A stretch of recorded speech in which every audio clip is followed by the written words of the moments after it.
Elon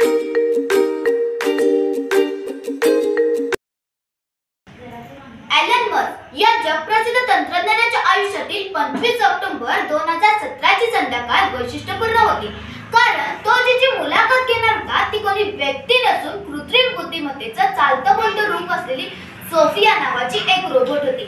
या मुलाखतीच्या दरम्यान मस्कने कृत्रिम बुद्धिमत्तेमुळे भविष्यामध्ये निर्माण होणाऱ्या भविष्याविषयी चिंता व्यक्त केली असता त्याच्यावर सोफिया म्हणाली, काळजी करू नका, तुम्ही जर का माझ्याशी चांगलं वागलात तर मीही तुमच्याशी चांगलं वागेन। पण तिच्या या जोरदारच्या भाषेमुळे कृत्रिम बुद्धिमत्ता असलेलं मानव निर्मित यंत्र एक दिवस मानवाचाच घात करते की काय अशी शंका निर्माण झाली।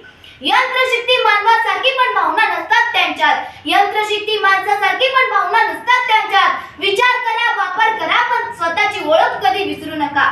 संधी आहे ही प्रगतीची, धोका आहे अतिवापराचा।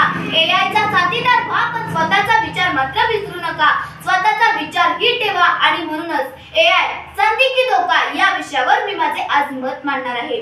मित्रांनो, एआयचा शोध माणसाने लावला आणि आपल्या मनोरंजनाकरिता माणसानं एआयला हाताच्या बोटावरती घेतलं आणि तेच एआय पुढे विकसित झालं आणि मानवालाच हाताच्या बोटावरती घेतलं आणि म्हणून या एआयचा मला खूप धोका वाटतो। मित्रांनो, गेल्या वर्षीच्या पेपरमध्ये कृत्रिम बुद्धिमत्तेची एक दुःखदायी बातमी आली होती।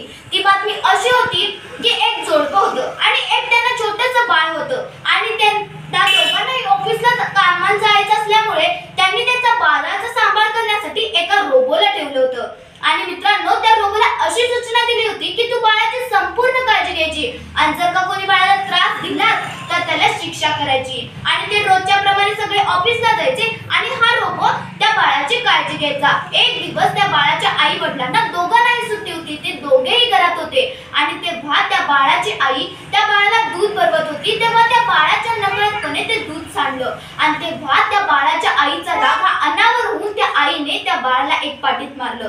हे सगळं रोबोने पाहिलं। मित्रांनो, तुम्हाला काय वाटतं त्या रोबोने काय केलं असेल? तर त्या रोबोने त्या बाळाच्या आईचा जीव घेतला। ही किती धक्कादायक बातमी आहे ना, कारण त्या रोबोला अशी ऑर्डर होती की बाळाची काळजी घ्यायचं आणि जे कोणी त्या बाळाला त्रास देईल त्याला शिक्षा करायची। म्हणून या एआयचा मला खूप धोका वाटतो। मित्रांनो, मग एआयचा धोका वाटतो तर कोणत्या कारणाने धोका वाटतो? तर नोकऱ्यांवर परिणाम, म्हणजे अनेक कामं यंत्र करत असल्यामुळे माणसांच्या गरजा या खूपच कमी होत चाललेल्या आहेत। म्हणजे बघा, बँका, कारखाने, ग्राहक सेवा इत्यादींमधील नोकऱ्या खूपच कमी होऊ शकतात। गोपनीयता व सुरक्षिततेचा प्रश्न, म्हणजे एआय आपली माहिती गोळा करतं, आपले फोटोज, लोकेशन्स, आवाज चुकीच्या हातात जर काही माहिती गेल्यास धोका संभवतो। खोटी माहिती व अफवा, म्हणजे एआय वापरून आपल्याला खोटे व्हिडिओज, खोट्या बातम्या पसरवता येतात। यामुळे समाजात गोंधळ निर्माण मात्र होऊ शकतो।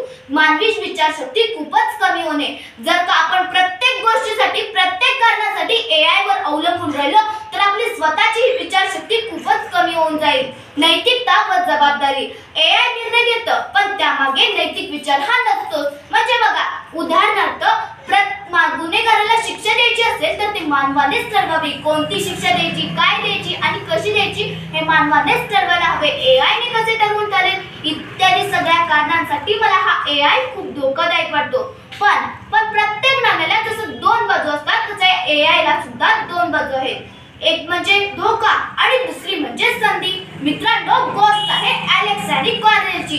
जेव्हा एलेक्सला एक दुर्मिळ आजार झालेला असतो तेव्हा एलेक्सला खूप साऱ्या वेदना होत असतात आणि एलेक्सला तब्बल 17 वैद्यांकडून तपासले होते, परंतु त्याच्या आजाराचं निदान काही कळत नव्हतं। त्याला खूप साऱ्या वेदना होत असतात। मित्रांनो, तेव्हा कॉर्नेलने एलेक्सच्या शरीरामध्ये दिसणाऱ्या सर्व लक्षणांची नोंद ही चार्टपीटेड वर केली आणि चार्टपीटेडने असं सांगितलं की एलेक्सला थेटरकॉर्ड नावाचा एक दुर्मिळ आजार झालेला आहे आणि तेव्हा एलेक्सवर सर्व शस्त्रकर्म करण्यात येतात आणि एलेक्स हा पूर्णपणे बरा होतो। इथे मला हा एआय खूप चांगला वाटतो। एआयचे जसे धोके आहेत तशा संधी सुद्धा आहेत। शिक्षणामध्ये मदत, आपल्याला एआयच्या ॲप्सद्वारे अभ्यासात खूप मदत होते। आरोग्य क्षेत्रामध्ये क्रांती, म्हणजे डॉक्टरांना रोगाचे निदान करण्यात मदत होते। रोबोटिक शस्त्रक्रिया, वैद्यकीय अहवालाचे विश्लेषण, दैनंदिन जीवनात जगत असताना सोयी सुविधा, म्हणजे बघा, गुगल मॅप्स आपल्याला रस्ता दाखवतो, व्हॉइस असिस्टंट, अलेक्सिया, सिरी आपल्याशी सगळं काही बोलतात। त्यानंतर चॅटबॉट्स द्वारे आपल्याला बँकिंग, शॉपिंग हे सगळं करता येतं। शेती व उद्योग, म्हणजे कारखाने व अचूक काम करतात. शेतकऱ्यांना हवामानाचा अंदाज, खत वापर याबाबतचे मार्गदर्शन हे AI च्या आधारितच मिळतं.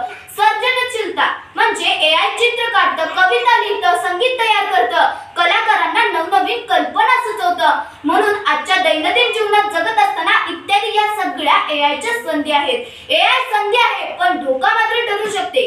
जर का विवेकाने वापर केला नाही तर ती धोका ठरू शकते. म्हणून मित्रांनो, आपण आजची तरुण पिढी आहोत. आपल्याकडे कल्पकता आहे, जिज्ञासा आहे, म्हणून आपण AI चा वापर करून नवनवीन गोष्टी शिकू शकतो. समाजासाठी उपयोगी असणारा विकसित तंत्रज्ञान करू शकतो आपण.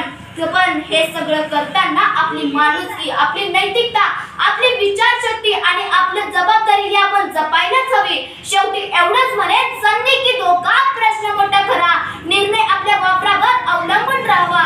जपून चाललो तर होईल सगळं उज्ज्वल भविष्य. जपून चाललो तर होईल सगळं उज्ज्वल भविष्य. कृत्रिम बुद्धिमत्तेने भारत घडेल नव्याने विश्व.